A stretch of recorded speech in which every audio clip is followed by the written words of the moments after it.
Okay, I'm going to do a quick comparison review between a couple of Ruger SR1911s, both in 45 ACP, both totally stock. With the exception, I went to shopruger.com and bought their thin grips for the steel one. The thin grips came on the aluminum one. Alright, both pistols came with two 7-round magazines, branded Ruger. Super nice mags. I don't ever see a need to replace these until they stop running. This one is all stainless steel. This one has an aluminum frame. So we will go over some features, some sizes, and some weights. I'll take one of them down and we'll go from there. Okay, so let's get into it. We're gonna mess with the aluminum one.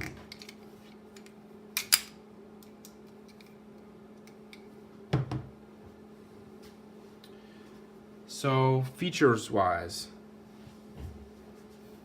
it's got a nice memory bump in the back. Right back here, beaver tail, big safety. Okay. Skeletonized hammer, skeletonized trigger, real Novak 3-dot sights, which is nice. I've had 3 Kimbers, Pro Carry, Ultra Carry, and a Custom Carry, all the 2-tone version, all roughly the same price as these two pistols. I thought those pistols were silly. They needed tools to take down. They had bushingless barrels, ramped barrel in one of them, and the Pro Carry didn't have any insert for a feed ramp. I just wasn't impressed. I sold all 3 of them. I bought these 2 and put a little bit of money in my pocket, and I'll never look back. These are great pistols.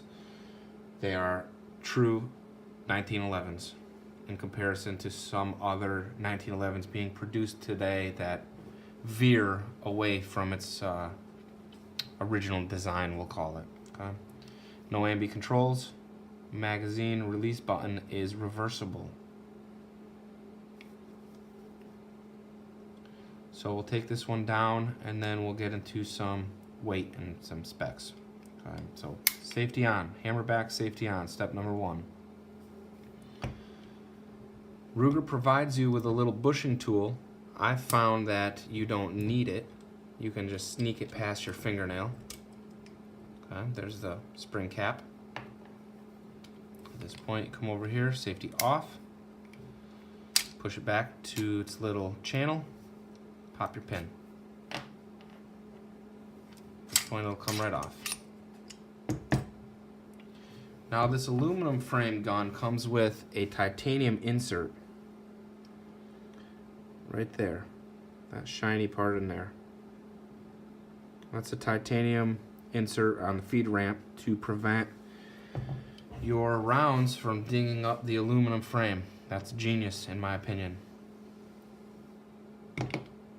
Take the rest of the pistol apart. Your spring comes out the back. Spin your bushing back over. Take that off. Your barrel comes right out the front. And that's your field stripped SR1911. Nice barrel. I gotta say, everything is machined really well made stuff. These guns cost me, I believe when I bought them, they were $720 each, and I bought them both from 860firearms.com. That's where I get everything I have.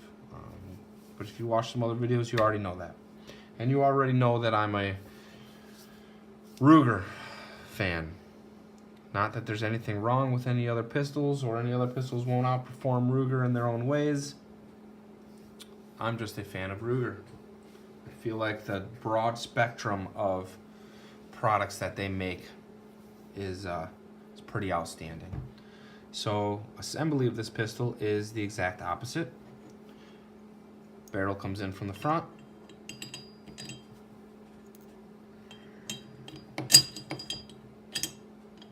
Okay. Spring comes in from the back. Actually, let's put the bushing on first.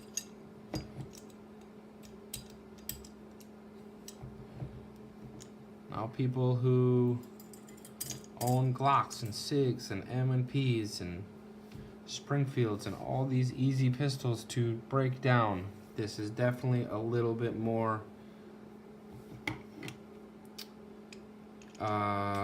complicated, we'll call it. Once you do it a few times, it's not complicated. It's just it's a little different. Okay, so you got to line up that lug with your pin, and it falls right into its home. Now, some people like to take this and go straight down into its hole. I like to come up from the detent and snap it in its home. Oops, gotta get it in its spot first, dummy. Push it right into its home. That's how I like to do it. If you have a good grip on it, you're not gonna run it up the slide, and that's what a lot of people are worried about. But I've never had that happen to me. So return it to its normal state, safety back on, cap your spring, and slide your bushing back over it. And that's your takedown and assembly of a Ruger SR1911. The trigger's nice, you get a little take up here. Hopefully you guys can see this good. Okay. And then reset is right there. So it's a nice trigger. Now let's bring the other one into frame and we'll do all its weight and specs. Here, we'll move this one, we'll do just specs for now. So width of your slide, 0.91 inches.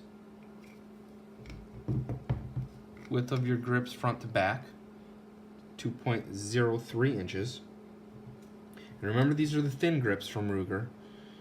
Width of your grip is 1.07 inches. Let's do a weight difference between the two.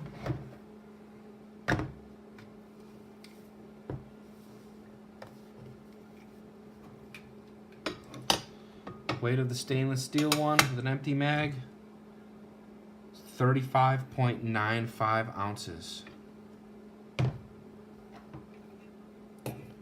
The aluminum one with an empty mag, 28.95 ounces. So quick math says the aluminum one is 7-ish ounces lighter. You definitely feel that 7 ounces. It's not, by no means is this gun a heavy gun. I have a pretty heavy GP 100. This is definitely lighter than that. This one's intended for some carry purposes. This is just intended to be a nice all steel, last forever kind of gun. If you were to say, which one would you choose if you could only pick one? I'd pick the steel one. Every day, all day. I wouldn't even think about it. If I was out and I only had the money to buy one, it'd be this one. I am a fortunate, lucky man to be able to have myself in a position to buy the stuff that I have. And I was fortunate enough to buy both of them. But I would buy only the steel one if I could only buy one. They're both beautiful. I don't have any complaints about either of them. I think they're both cool pistols to own, and they're great shooters. Let's see, what else can we talk about? Not much. I'm going to be doing another review within a day or two. I purchased a new Ruger SP101 Wiley clap, and I'm going to be comparing it to the GP100 Wiley clap that I have sitting right here. So I'll get to that review soon. This is a cool gun. No complaints about this one. Cool finish, fiber optic front sight. And hopefully I can get the time to get over to A60 Firearms tonight and pick up my SP101. If you guys liked the video, hit the like button. Maybe even the subscribe button if you really liked it. And I'll keep doing my best to put out some good Ruger videos. I'm gonna do a BX trigger install on my 1022. I don't know. I'm gonna do my best to keep putting out cool stuff for you guys. Thank you very much for watching. I hope everybody has a great day.